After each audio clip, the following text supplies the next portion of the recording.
Olá, de volta, sejam todos bem-vindos, o programa Ronda está começando. Tudo bem com vocês? O nosso objetivo é sempre dar as informações que você precisa ouvir. Fiquem conosco, muitas informações vão passar por aqui.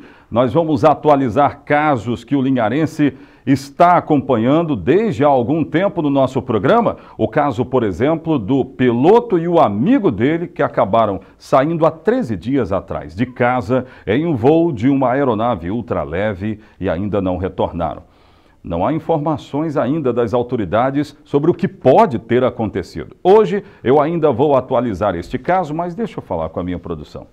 Sejam bem-vindos mais uma vez ao nosso programa. Vocês têm imagens aí de crianças que estiveram aqui hoje visitando a nossa rede de TV e de rádio também. Eu não vou pedir agora não, daqui a pouco eu vou pedir. Mas é um momento muito legal das crianças gostarem, terem a curiosidade de conhecer o sistema de comunicação. Aliás, aqui hoje eu vou mostrar duas imagens de crianças. Uma foi da visita que eu recebi hoje aqui dos estúdios do Ronda, no estúdio 2, onde elas tiraram foto, registraram o momento e tal. E a outra, crianças que tiveram a curiosidade de ir no aeroporto da cidade de Linhares. Eu vou mostrar já. Imagens da ponte Getúlio Vargas, por favor. Essa ponte que boa parte dela já caiu. Em 2009 aconteceu essa queda. A ponte que caiu sobre o Rio Doce, mas tem boa parte dessa ponte, olha só, os destroços dela continuam exatamente no mesmo lugar, ninguém retirou. Agora, o que eu fiquei sabendo hoje foi que deveriam retirar esses pedaços da ponte, a histórica ponte do presidente Getúlio Vargas de 1950, se eu não estou enganado. Mas olha, teve um caso que chamou a atenção nesta semana, revelando que o MPF, Ministério Público Federal, processou a União e o DENIT, não é? Pela ponte Getúlio Vargas, porque esses destroços deveriam ter saído daí. E, inclusive, essa decisão é desta semana. Deveriam ter feito a retirada de parte da estrutura da ponte, que ainda permanece lá. O desabamento, eu lembro que aconteceu em 2009. O MPF também quer que os escombros da ponte sejam retirados do leito o mais rápido possível, né? Além desse processo, que agora virou processo. Em janeiro de 2009, esse desabamento aconteceu de aproximadamente 200 metros da estrutura da ponte, ocasionando a morte de uma pessoa, me lembro bem, eu cobri isso, e aí a queda foi noticiada em todo o Brasil, porque essa ponte era histórica mesmo. E aí, em fevereiro do mesmo ano, em novembro de 2011, outros pedaços da estrutura também caíram, foram caindo, e sabe que há o risco dessa parte que eu mostrei aqui, bem ao canto, se a produção puder pegar o foco dessa parte que ainda está de pé, corre o risco de desabar. Essa parte aí, ó, ela corre o risco de desabar. Por esse risco, o Ministério Público está cobrando a retirada e processando a União e o DENIT, o Departamento Nacional de Infraestrutura de Transportes.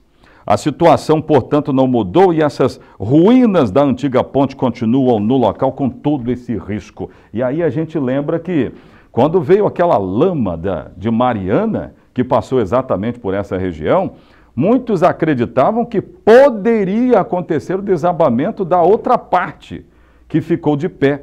Mas isso não aconteceu. Porém, o risco continua. E o MPF, portanto, entrou com esse processo. Deu briga judicial e agora as partes vão ter que se explicar na justiça. É assim que nós começamos, queridos. Fiquem conosco no rádio ou na TV. A notícia chega até você.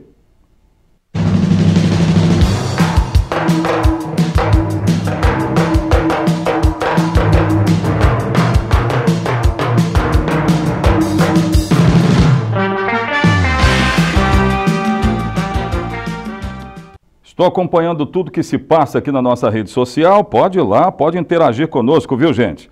Coloca imagem para mim de Soretama, que eu dei informação aqui sobre um jovem que estava desaparecido em Soretama e que estavam acontecendo buscas em uma região de mata que fica próximo do bairro Salvador, em Soretama. Infelizmente, a informação que eu tenho aqui não é nada boa. Ontem as buscas continuavam, né? As buscas estavam continuando e tal, quando de repente encontraram o jovem que estava desaparecido. Jonathan Rodrigues de Souza, 17 anos.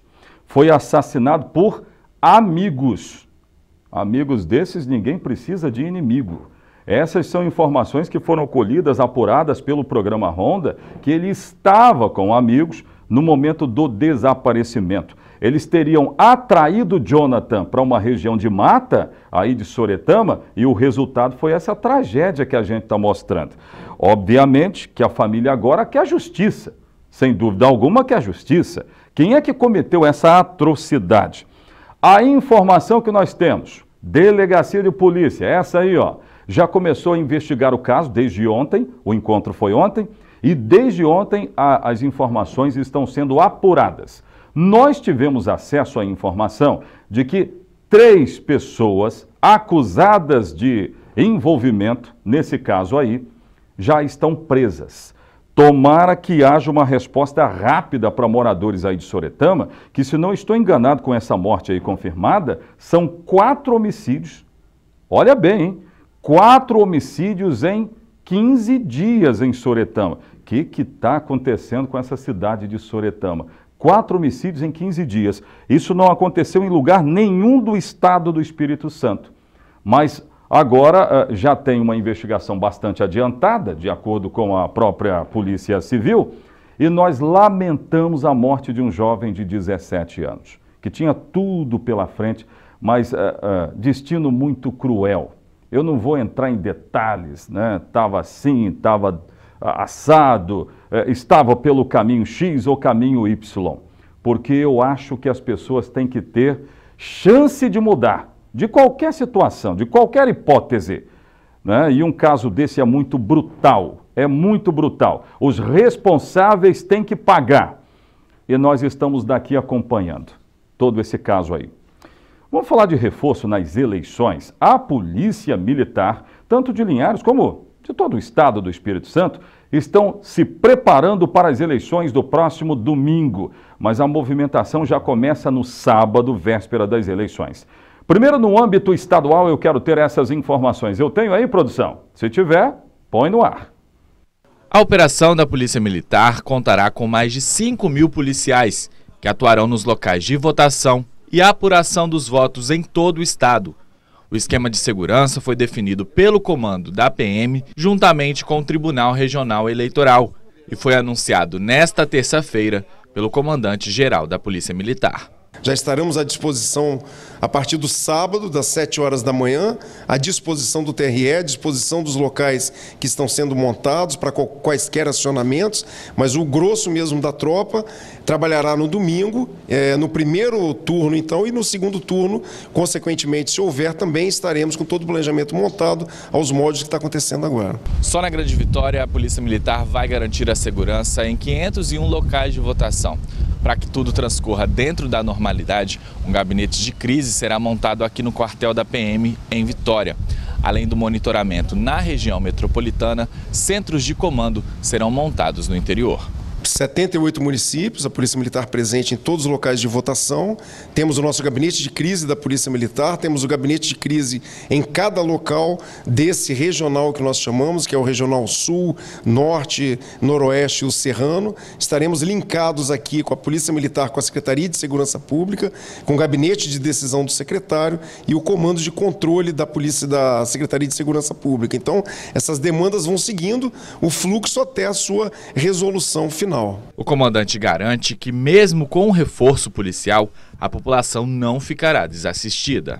Embora sejam 5.100 policiais envolvidos nessa operação, nós ainda estamos atendendo toda a população capixaba, que no caso da Polícia Militar, na Grande Vitória, são 1.500 ocorrências por dia.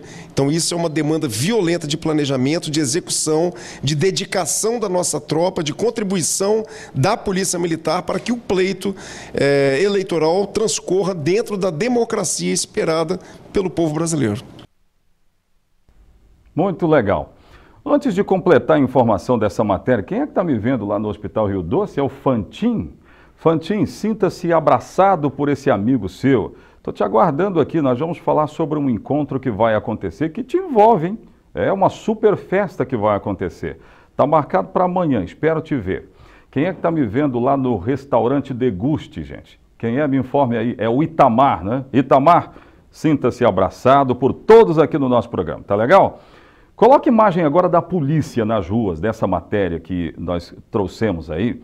Eu quero dar um recado para as pessoas que pretendem votar, pretendem ir às ruas. Eu sei que existem torcidas diversas pelo candidato X, pelo candidato Y. Ó, gente, ó os homens da boina preta aí, ó.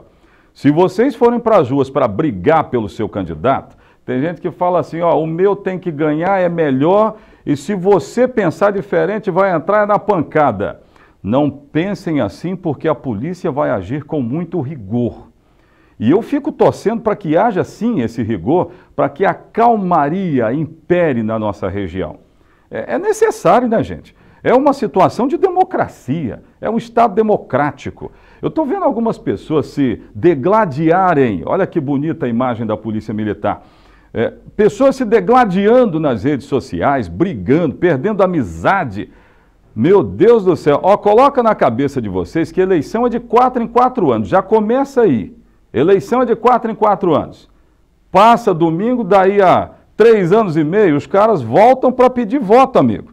E aí tá você com inimizade com o vizinho, com o parente, é coisa absurda isso. Não façam isso de jeito nenhum. E não queira aprontar também que a polícia vai estar ativa, vai estar em pé, pronta para agir em qualquer caso, em qualquer situação. Eu não quero crer que isso aconteça, mas inclusive eu coloco isso na conta de alguns políticos que estão criando esse clima de terrorismo, clima disso e daquilo. É absurdo, não façam isso. Volto já com outras informações.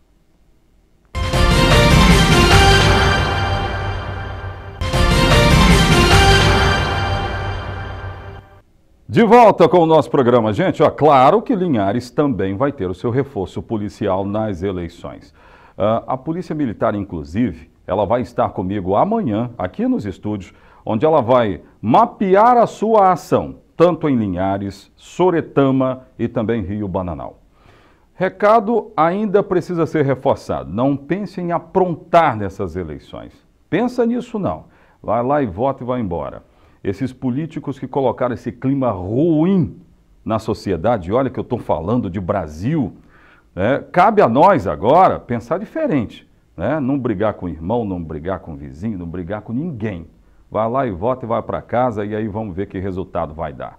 Que vença aquele melhor preparado, porque o negócio não é bonito, principalmente no cenário nacional. Quem vencer já tem um abacaxi no primeiro ano, meu amigo. E não tem nada mágico nessa história, não. Não tem fórmula mágica, não tem nada. Ninguém vai fazer mágica no país, no estado, em lugar nenhum. Tem muito trabalho, muita luta e tem que ter força de vontade. É isso aí. Coloque imagem de criança para mim. Tem muitas crianças que passam aqui pelos estúdios do programa. Eu vou mostrar já, mas eu quero mostrar essa imagem primeiro. Essas crianças pensam diferente e eu gosto disso, por isso que eu estou mostrando. Elas foram no terminal de passageiros do aeroporto da cidade de Linhares para conhecer o quê? Aeronaves. Legal, né? Um programa extra classe muito enriquecedor. Aí o que elas fizeram? Claro que entraram na aeronave. Foram lá, conheceram tudo. De que escola são essas crianças aí? Vejam para mim, me informem aqui, por favor. Elas são de uma escola aqui da cidade de Linhares, né? Aliás, da cidade de Linhares, de uma escola da região, e foram conhecer o aeroporto, os aviões de pequeno porte, que ainda são de pequeno porte, Mas em breve, com a construção de uma nova pista, este aeroporto vai receber voos nacionais. E aí aeronaves de maior porte, que essas aí que a gente está mostrando. E as crianças fizeram uma festa. Agora, tem criança que gosta já, com tão pouca idade, da comunicação. Hoje de manhã nós recebemos um grupo de crianças de uma escola aqui da região. É Jerônimo Monteiro, não é? Crianças da escola Jerônimo Monteiro estiveram aqui e estão estudando sobre a história do rádio, a história da TV, a história da comunicação. Aí, ó, no nosso Croma, depois no Estúdio 2, e elas estavam lá, felizes da vida. Olha só, participando aqui, ó, Estúdio do Honda, é isso aí. Alunos que se preocupam com a boa comunicação. Em época de tanto fake news, é interessante isso, né? Fica muito interessante a gente falar sobre a comunicação, como ela precisa ser feita aqui na nossa região, a boa comunicação. E puderam conhecer aqui o programa Ronda da Cidade. Obrigado pela visita, viu? Vamos falar sobre a lama de rejeito de minério que se abateu sobre o estado do Espírito Santo. Muitas propriedades acabaram sendo contaminadas com esta lama. Quase 3 anos depois, só agora, algumas autoridades e profissionais estão fazendo análises do solo. Será que eles estão aptos para serem utilizados? Eu quero trazer esta informação no programa. Põe no ar. Quase 3 anos após o rompimento da barragem de Fundão em Mariana, Minas Gerais, moradores de Campo Grande, zona rural de São Mateus, sofrem com o descaso das autoridades. O manguezal, antes uma fonte de renda, hoje está comprometido após a chegada da lama. Para os pescadores que tiravam sustento do local, uma verdadeira tragédia. Hoje nós estamos vivendo uma vida aqui muito preocupada, porque nós tivemos muita tranquilidade aqui, nós tivemos muita fartura. Hoje a fartura que nós não temos ela mais na nossa mesa. Aqui era uma das maiores fontes de renda da comunidade. Hoje se tornou um verdadeiro deserto de lama. Um outro problema para a população é a possível contaminação da água. Há cerca de um mês, ao passear com a neta na beira-mar, a comerciante Jusceli Brás permitiu que a criança tomasse banho. 2 dias depois, feridas começaram a aparecer. Eu fui lá para a beira do rio com ela. Sempre eu vou lá caminhar e levo ele junto. Aí, nesse dia, ela quis tomar banho, eu fui e deixei. Porque a partir dali que ela ficou muito ruim mesmo. Na última sexta-feira, 28 de setembro, pesquisadores das universidades do Rio Grande e UFES começaram os estudos dos impactos causados em crustáceos. Essas espécies, elas são consideradas biomonitores em todas essas áreas de mangue que nós temos aqui no Espírito Santo, né?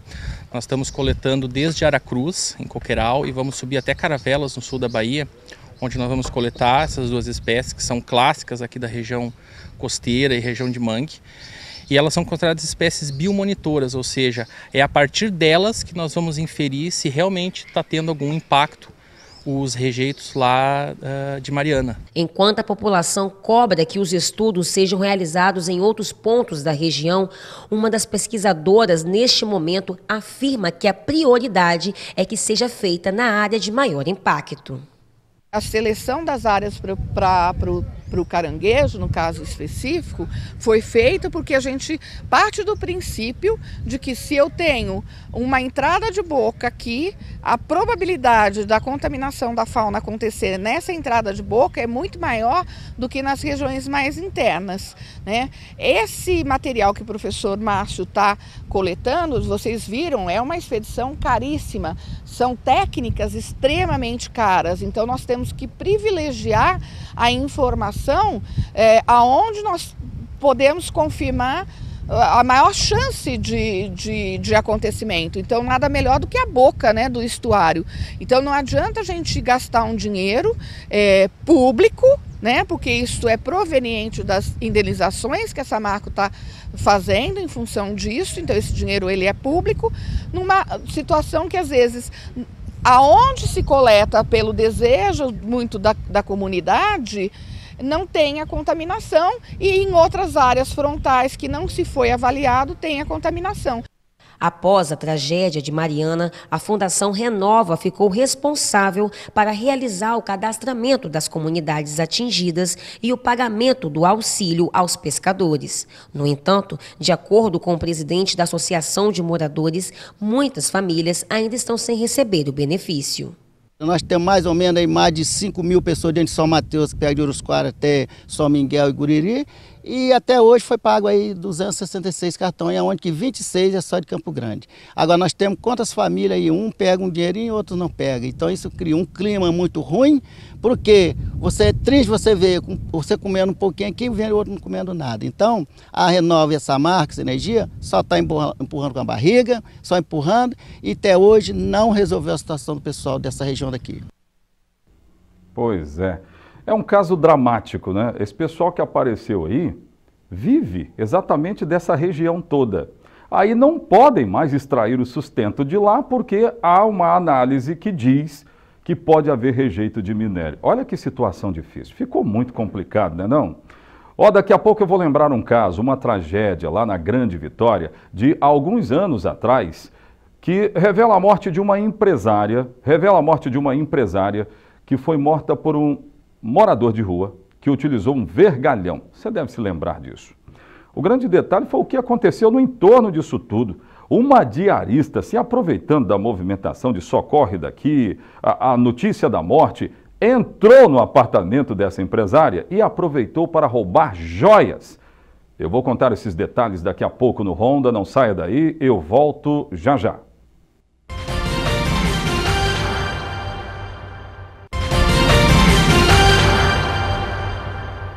De volta, vamos lá com o nosso programa. Produção, eu quero atualizar o caso da busca agora. Eu quero atualizar o caso da busca para o piloto Mike e Douglas, né? Dessa busca, aliás, ao que aconteceu, o que teria acontecido com o piloto Douglas e o seu amigo Mike, aliás, é o contrário, né? Piloto Mike e seu amigo Douglas, que acabaram desaparecendo há 13 dias. Nós entramos no 13º dia de buscas aos dois que estão desaparecidos ainda. Eu quero sempre lembrar que o Corpo de Bombeiros, ele diz o seguinte: eles saíram do Jardim Laguna, foram em direção a Mucuri, aí fizeram uma convergência à esquerda, depois mais uma vez à esquerda e vieram em linha com a Lagoa Juparanã. É por isso que as buscas foram retomadas hoje de manhã, utilizando o sonar. Esse sonar, ele tem a capacidade de identificar no fundo da lagoa aquilo que pode existir, que seja de estranho, e de repente até trabalhar mais aprofundadamente com a possibilidade de que eles poderiam ter caído, que é essa possibilidade que o Corpo de Bombeiros está trabalhando, e estariam no fundo desta Lagoa Juparanã, que, repito, é a segunda maior lagoa do Brasil em volume de água. E as buscas foram retomadas hoje de manhã e não há nem sinal dos dois. Nem sinal dos dois. O Corpo de Bombeiros ainda trabalha dessa forma, mas deixa claro que buscas por terra podem ter o auxílio do Exército, que foi uma pedida da própria família. A família pediu isso. A gente sempre está atualizando as informações, mas infelizmente nada foi encontrado, né? E a esperança da família, segundo o relato da própria família, é que eles possam estar numa região de mata, possam ter caído numa região de mata. O próprio pai do Mike, se eu não estou enganado, é o seu Jânio, ele disse que o Mike estava com equipamentos para acampamento, por exemplo, o que alimenta na família a possibilidade deles estarem vivos, né? Mas o Corpo de Bombeiros trabalha com várias possibilidades e neste momento a de que eles possam ter caído na Lagoa Juparanã, mas nenhum vestígio, nada foi encontrado ainda. Vamos relembrar o caso da empresária que foi morta com um golpe de vergalhão, não é isso, produção? E esse golpe teria sido dado por um morador de rua. Ela morreu. Mas nessa celeuma toda, no caso da morte, no episódio da morte, no meio disso tudo, a polícia agora está investigando um roubo que teria acontecido no apartamento da empresária. A denúncia foi feita pela mãe ou parentes da empresária, dizendo que várias joias valiosas foram roubadas. Uma diarista pode ser a autora. A polícia tem outras informações e segue investigações para finalizar o inquérito. Eu quero trazer essas informações. Vamos lá, põe no ar. A empresária era descrita pela família como uma mulher muito vaidosa e que adorava joias. As peças, que eram de alto valor, chamavam a atenção. As investigações começaram após uma suspeita da mãe da Simone. A diarista não foi mais trabalhar depois de ter furtado as joias. A polícia contou que vendeu as peças por R$ 2.500 no centro de Vitória e trocou todo o valor por drogas. As joias tinham um valor total de mais de R$ 100 mil. No mês de maio nós tivemos aquele caso trágico dessa empresária que foi assassinada de uma forma bárbara e tivemos depois uma consequência desse crime, onde as joias dela foram subtraídas por uma empregada doméstica da residência. A mãe dela nos procurou e nós então, sensibilizados com o fato, começamos a fazer as apurações, chegamos à autoria na figura desta diarista e ela então apontou quem foram as outras pessoas envolvidas. 4 pessoas foram detidas pelo roubo das joias da empresária. Cristiane Barreto Gomes era a diarista. Ela trabalhava na casa de Simone há meses e era considerada de confiança pela família. Também foram presos o italiano Simone Fersili, responsável por indicar os receptadores, e os ourives Renan Rufino Guedes e Adalto de Assis Pereira.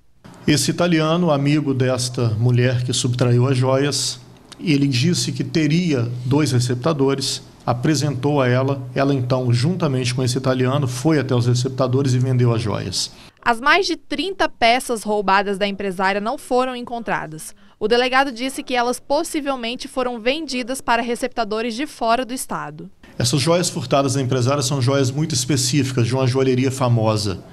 Essas joias, elas provavelmente não seriam derretidas ou desmontadas. Elas devem ter sido levadas para um mercado externo ao Espírito Santo para serem vendidas no estado em que se encontravam.